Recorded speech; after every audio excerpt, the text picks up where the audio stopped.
God is good. All the time. Okay. Mo kini ang atong tema karon. Nabasa ba? Sige, kita lang kanan. Let's go. Diha sa kapilya nga giamuhan, katilipan ang mabulahan. So, kamong ka Corinthians, feel ba ninyo nga mabulahan mo? Oh, very good. Ngano nga nagkinahanglan kita og lumilihok sa simbahan. So, unya, later on, walay balibaray. Ang simbahan nagkinahanglan og daghang lumilihok aron mulambo ang ginharian sa Dios dinhi sa kalibutan.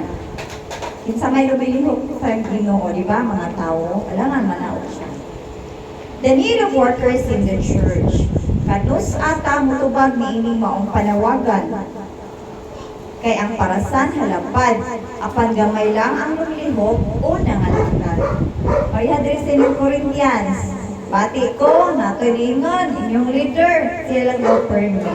Di ko malooy.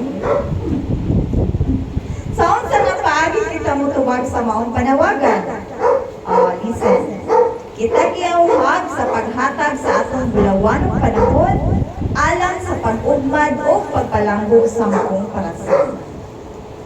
Niining atong panagtigong karong adlaw, kagabiuna, nagaawhag, nag-agni ang atong Dios ang tag-iya sa parasan sa matag usa kanato o kaninyo aron siya adunay kauban sa pag-ugmad o pagpalanggo niini. Naipangutana, imo bang balibaran ang tawag sa Ginoo? Bunto yun. Di pa nagsisiskuanan eh. Ibalibaran, dili daw. Very good. Magtrabaho o mga lagad? Asa nindot? Magtrabaho o mga lagad? Mga lagad? Okay lang ba ikan ko, no? Do you believe God will provide? Very good yun in Corinthians. Bantay lagi doon lagi. Trabaho o pagpangalakad. Kung naa ka sa trabahoan, kung trabaho imong nasa isip-isip, imo kining gihimo tungod kay walay laing buhat niini. Kung ikaw nangalagad, imo kining gibuhat kay buot ka mo pahimuot sa Dios. We bless biya kayo ang Cebu. Wala gyud day kadaot, di ba? Bantay mo. Trabaho o pagpangalagad. Sige, isip-isip gihapon. Gibuhat ang trabaho gibuhat tungod kay dili kini sa gabal sa uban nga imong mga buluhaton. Ang pagpangalagad imong gitahan ang imong kinatibuk-an kinakaugalingon alang ni maong tahas bisan pagdaghan ka og isakripisyo nga ubang buluhaton. Bati ko inyong presidente sa una nga pa siya parents nga masakiton mulakaw gyud siya meeting. Wa mo naluoy niya. Miyon kung trabaho, miyon da ka tungod kay walay tawo nga midaye kung mapahimuot kanimo. Pero kung ikaw na malagad, ipadayon ka sa maong tahas, bisan walay midaye ug midasig kanimo. Maghilak-hilak daw na si Sister Rita. Kasagaran, mawad-an ka og gana sa pagbuhat niini. Pero kung ikaw na malagad, makanunayon ang kadasig ug kalipay nga buhat niini. Bisag ikapoy ka, ambot nga no, ang grasya sa Ginoo ay kapoy. Amen? Amen. Yes, din sila. Ang kasagaran niya, diha sa trabaho sa simbahan, adunay mga empleyado ng trabaho dito. Nagkalain-lain. Maski sila nagkalain-lain na opisina, ng trabaho sila tungod kay gusto sila o pangwarta. Pero ang pagpangalagad, usa ka malambuon o malampusong parokya, gilangkuban sa daghang mga makugihong nangalagad. Nabay sweldo ang nangalagad? Wala no, bisag kiti wala. Pero imong life mapalit dili. Very good kayong gasto sa Ginoo basta ikaw mangalagad. Kung ang imong tumo, maulamang ang kalampusan, mauna ang trabaho. Kung ang imong tumo, maulang ang malahotayon ka o kamatinud-anon sa pagserbisyo, ikaw na nakasalinya sa pagpangalagad. Kaya ni mga choir o niya. At abot pa rin sila o sutunggan.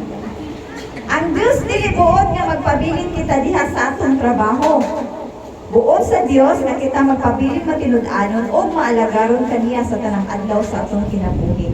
Ngano ang mga dato, di ba?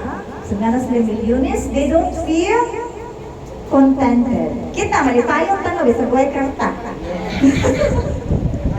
Ang pagpangalagad, mauna ang pundasyon sa matinod-anong pagpangalagad. Ang pundasyon sa matinod-anong pagpangalagad, mao ang maayong pamatasan.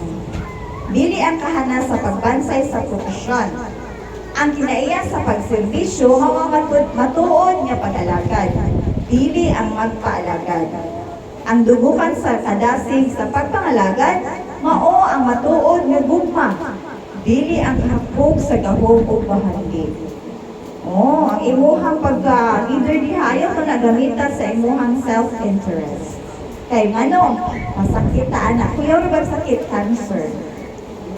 Ang suktanan sa pagpangalagad, mo ang gilad mo sa pagsakripisyo. Dili ang kalapusan. Ang otoridad sa pagpangalagad, mao ang kamasinugtanon, dili ang pagpasulabi o kamapahitason. Ang tumong sa pagpangalagad, mao ang paghimaya sa Dios, dili ang tumang pagdayeg o pagtuboy sa kaugalingon. O bitaw kung mga lagad ka, additional puno ka, o matud pa sa among director, sa katikista, additional puno 10 years. Look, ano lagi ni kuan lagi, katikista. Ang tulong kapapir sa pagpangulo, unsa man kini? Alagad, piniyalan, o magbalantay. Kung ikaw alagad, servisyo ka. Parihaan nila Kung ikaw piniyalan, meaning caretaker, magbalantay sa mga gasa sa Diyos. Daghan maggasa ang Diyos. Unsa man itong gifts of the Holy Spirit, daghan siya. Ikaw piniyalan, healing power ka, i-share na siya. Magbalantay, ipanlipod sa gialagaran sa gihigugma or stewardship. Kung unsa ang hatag sa Ginoo diri sa kalibutan, dili pa si palaan. The more you hurt the earth, the future generation will suffer. Steward na ta, we are the highest level that God made in His own image and likeness. So, tahas sa kalagad, unsa man kani? Walagad, dili mao'y alagaran. Muhatag, dili mao'y hatagan. Mutabang, dili mao'y. Very good guy. Kung ikaw piniyalan, or caretaker. For example, empleyado ka. Nilakaw mo ang owner, mag-unsa man ka, matubo ka. Hindi, no? Para ibalik niya, tagaan ka gantimpala kung ikaw na buhat sa maayo. Ikaw ginikanan. Kita sa Ginoo nga imong i-take care imong anak. Mas labaw pa magwasya ng hatag sa imo ha. Bitaw na daw kung mutaho daw ta sa atong ginikanan, taas daw atong kinabuhi. Kung mag-take care ko na ta sa atong mga anak, inikatituon na to sila sa damot sa ito. Kaning parokyano, masinugtanon ko na ta sa atong parish priest. Kailan mo sa itong parish priest? Kinsa man? Ha? Kailan mo sa itong assistant parish priest? Wala gipaila-ila nga ito ang presider karon si Father Johnny Bong Caberti.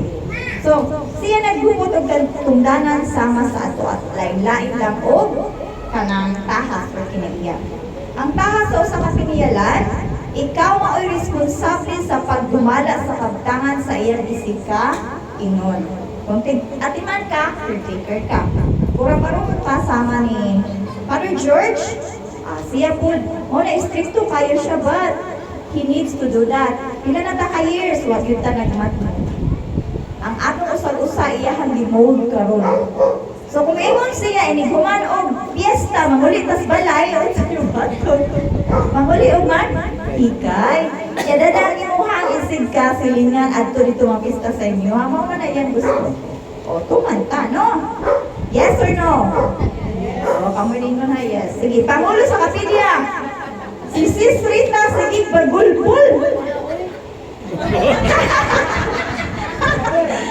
Ako lang pirmi, ako limpyo, ako luto. Alam. Kamu, kung ikaw na mahitong kapilya ng presidente mo, nanapod ba ka?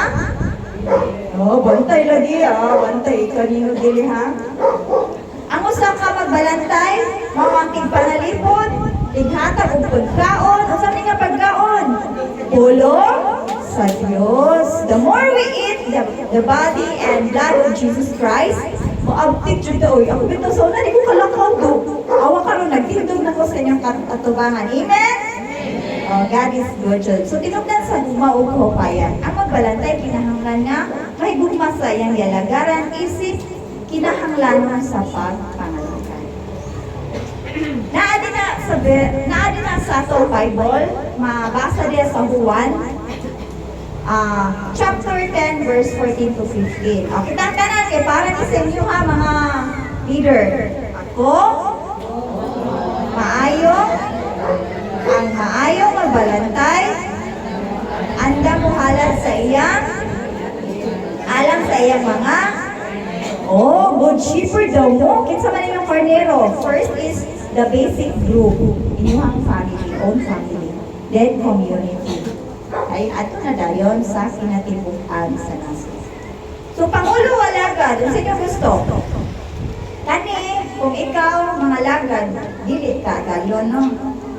Kung agalon gali, nahibalo sa tanan, magmando, kulong sa buhaton, manaway, agtik mo mando, naginhanglan nga respetuhan, magmando, ginamit ang pagpanghulga o panghadlok, wakay increase habit, kamulihok, no? Bantay, wakay incentive ha, no? Mga panghadlok. Pamati sa mga hugihong sa mga marites. Nabiya siya magpapapil. Unya, kung ikaw mga lagad, mudawat o kasaypanan. Magpakita kung unsaon pagbuhat ang tahas. Maguna-una ba? Ug buhat. Unya, muhatag og tambag. Unya, muhatag og giya or kabay. Makaangkon og angayan respetuhon. I-earn man guning respect. Mao bitang daghang followers si Jesus kay hilig siya mo minaw. Nya iyahang mga kasumbingay tinuod nga nahitabo sa katawhan. Nya ganahan kay sila maminaw. Unya, kung ikaw na malagad nagbaton og tawhanong kaluoy, og makisusi, og mumunsulta. Kung ikaw na mapili ka unya, di na kami man ako'y magbuot. You have to get the consensus of your sa constituents members, no? Sige. Naipanilihon si Mother Teresa of Calcutta. Favorite din ako as saint. I hope inanap mo. Ingon siya, I can do things which you cannot do. Baluman Ingon siya, makabuhat daw siya, pero kamo di mo makabuhat. Makadoon na mo og leprosy. Siya rin makabuhat to. Yeah, you can do things which I cannot do. Tungod kay wala siya kahimanan, midunit ang mga tao niya o miapat pa niya. So, but ingon siya, together, we can do great things. Bitaw na nga, living saint siya, tungod sa pag-ambag sa usag-usa niya, siya miliho, una-una siya dito, lagi na siyang libro nga. Ingon siya, Lord, kung mamatay ko na ako sa heaven, pero may kong absent. Kay, mubisitag o mubisitag yun ko sa kalibutan, labi na katong mga nasa akong pangitaw. Yan na siya siyang libro. O diha natapos ang atong formation. And we can pray to the Sacred Heart of Jesus.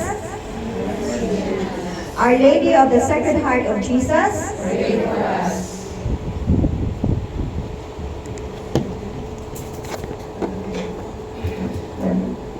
Salamat, Sister Chanda, Paliyog Domingo.